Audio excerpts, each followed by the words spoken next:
So these are some of the things which you'll see today in our session. Power of sound vibration, scriptural references which tells about the holy name of God, and some scientific research about chanting the names of God and benefits of chanting the holy name of God. These are some of the things which you'll see. కొన్ని ఉదాహరణకి ఇవి మనము power అంటే sound యొక్క ఆ ధ్వని యొక్క భగవంతుని ఆరాధన చేస్తున్నప్పుడు భగవంతుని మంత్రం పఠిస్తున్నప్పుడు వస్తున్న సౌండ్ యొక్క ఇంపార్టెన్స్ అంటే చాలా ముఖ్యంగా ఉంటుంది, చాలా ప్రాధాన్యత సంతరించుకుంటుంది. అలాగే అదే కాకుండా దానివల్ల వచ్చే లాభాలు ఇటు మనము ప్రాక్టికల్ ప్రతిరోజు జీవితంలో మనకి ఎటువంటి లాభాలు మనము దేవుణ్ణి ఆరాధిస్తే అనే విషయాలు కూడా మనందరం తెలుసుకోబోతున్నాము. Yeah. So let's go to the first one, which is called the power of sound. You see, sound is a very powerful thing in this world. And based on which kind of sound we allow our mind and our ears to get influenced by, it very much affects our life. ప్రతి ఒక్కరి జీవితంలో అంటే మనం రోజు దైనందిన జీవితంలో రకరకాల శబ్దాలు వింటుంటాము, కానీ కొన్ని శబ్దాలు మనకి చాలా ప్రభావితం చేస్తాయి. అలా ప్రభావితం అంటే సౌండ్కి అంత పవర్ ఉంది, శబ్దానికి అంత పవర్ ఉంది. అటువంటి శబ్దం, ఎటువంటి శబ్దాలు మన చెవులు వినాలి, దేనివల్ల మనం ప్రభావితం అవ్వబోతున్నాము అనేది ప్రతి ఒక్కరి జీవితంలో తెలుసుకోవాల్సిన ముఖ్యమైనది. So there are two types of sound in this world. One is called impure sound and second is called pure sound. రెండు రకాల ధ్వనులు ఉంటాయి. ఒకటేమో పవిత్రమైనది, కొన్ని రకాల శబ్దాలు అపవిత్రమైనవి. So pure sound makes us feel calm, cool, collected, and impure sounds makes us more agitated and disturbed.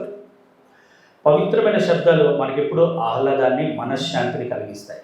అదే అపవిత్రమైన శబ్దాలు మనకెప్పుడు ఆందోళన, కాస్త టెన్షన్, ఒత్తిడికి గురి చేసే విధంగా ఉంటాయి. When I tell about sound, it's not just related to music only. Even books and literatures, because literature or book is what it is. It is the written form of a sound. అంటే పుస్తకాల్లో కానీ మనకుండే గ్రంథాల్లో కానీ మనకి sound యొక్క అంటే శబ్దాల యొక్క అది దైవారాధనలో వచ్చే భక్తితో మనం కొలిచే కొన్ని శబ్దాలు ఒక అతి ముఖ్యమైనవి మనకి ప్రచురితమైనవి. Just like in America, one person wrote one book on detective book, how one person's searches who's a thief and all. So reading that detective novel, many people in America became thieves because they came to know how to break the security codes and all. So one sound vibration recorded in the form of a book made many people into thieves. కొన్ని బుక్కుల్లో అంటే detective అంటే మనకి జనరల్గా చాలా విషయాలు అంటే శోధించడం, అంటే ఆ శోధించంటే ఎక్కడైతే దొంగలు ఉంటారో, రకరకాల నేరగాళ్ళు ఉంటారో వాళ్ళని శోధించి పట్టుకునే విధంగా కొన్ని బుక్కుల్లో రాయడం అనేది అది కూడా చాలామందికి చాలా ఉత్సాహం, తర్వాత ఉల్లాసం కలిగించే విధంగా కూడా ఉంటాయి అటువంటి శబ్దాలు కూడా. On the other hand, there are books like Ramayana. For example, when Gandhiji, when he was a small boy, he watched a drama on Ramayana and he was very much influenced by the Satya Pranayanta of Lord Rama and Rama's Maryada. So he made a vow, Gandhiji made a vow in his life that I will never leave the path of truth. And the same boy Gandhi later became the father of the nation, influenced by one particular sound of vibration of Ramayana. మన జాతిపిత మహాత్మా గాంధీ గురించి అందరికీ తెలిసి ఉంటుంది. ఒకరోజు రామాయణం యొక్క drama నాటకం అనేది ఆయన చూడడం ఏంటి, దాని ద్వారా చాలా ఇన్ఫ్లుయెన్స్, చాలా అంటే ఎటువంటి ఇన్ఫ్లుయెన్స్ గురయ్యారంటే ఎట్టి పరిస్థితుల్లో నిజాన్ని నమ్ముతాను, నిజాన్ని ఫాలో అవుతానని అంతటి మహాత్మా గాంధీ కూడా చెప్పడం అయింది. We can even see in today's society why there are so many crimes, why people sometimes lose control over themselves and do atrocious activities, and why there are people who are sober, peaceful and very helping in nature, because these two types of people are influenced by two different types of sound vibration. ఈరోజు మనం ప్రపంచంలో చూస్తూ ఉంటే ఒక area కాకుండా మొత్తం ప్రపంచంలోనే రెండు రకాల జాతులు ఉంటాయి, మనుషుల రకాలు. ఒకరేమో నేరం చేస్తూ ఉంటారు, ఇంకొకరేమో ప్రశాంతంగా జీవిస్తుంటారు. ఈ నేరం చేయడానికి కూడా కొన్ని రకాల శబ్దాలు, కొన్ని రకాల బొమ్మలు చాలా ఇన్ఫ్లుయెన్స్ చేస్తాయి. అలాగే అతి పవిత్రంగా ఉండేటోళ్ళు కొన్ని రకాల శబ్దాలు, కొన్ని రకాల కార్యక్రమాలు ఇన్ఫ్లుయెన్స్ చేస్తాయి. సో ఈ రెండింటిని ఏది చూస్ చేసుకోవాలని ఇటువంటి బృహత్కరమైన కార్యక్రమంలో మనం చర్చించుకుంటున్నాం.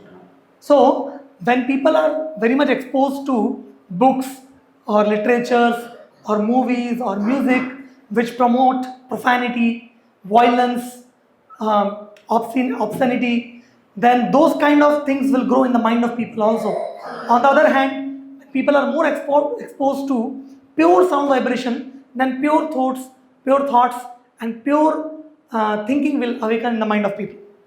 చాలామంది అంటే నేరం వైపు ఎలా వెళ్ళగలుగుతున్నారు? మొట్టమొదటిగా వాళ్ళకు ఉండే ఆలోచనలే నేరమైనవి. అవి కాకుండా గ్రంథాలు, సినిమాలు, బయట సమాజంలో జరుగుతున్న డ్యాన్సులు, పబ్బులు, క్లబ్బులు ఇలాంటివన్నిటికీ వెళ్ళి అటువంటి ఇన్ఫ్లుయెన్స్ చేసుకొని వాళ్ళకి ఒక మానవత్వం, వాళ్ళ ఉండే మానవత్వం కూడా కనుమరుగైపోయేటట్టు ఉంటుంది. అదే కొన్ని ప్యూర్ సౌండ్స్ అంటే ఇప్పుడు ఓం అనుకున్న, హరే కృష్ణ ఇటువంటి సౌండ్స్ మనలో ఎంతో పవిత్రాన్ని తీసుకొస్తాయి, మన మనసుని ఆహ్లాదంగా తయారు చేస్తాయి, మనము దేవుడి వైపు సరైన మార్గం ఎంచుకోవడంలో కూడా తోడ్పాటు అందిస్తాయి.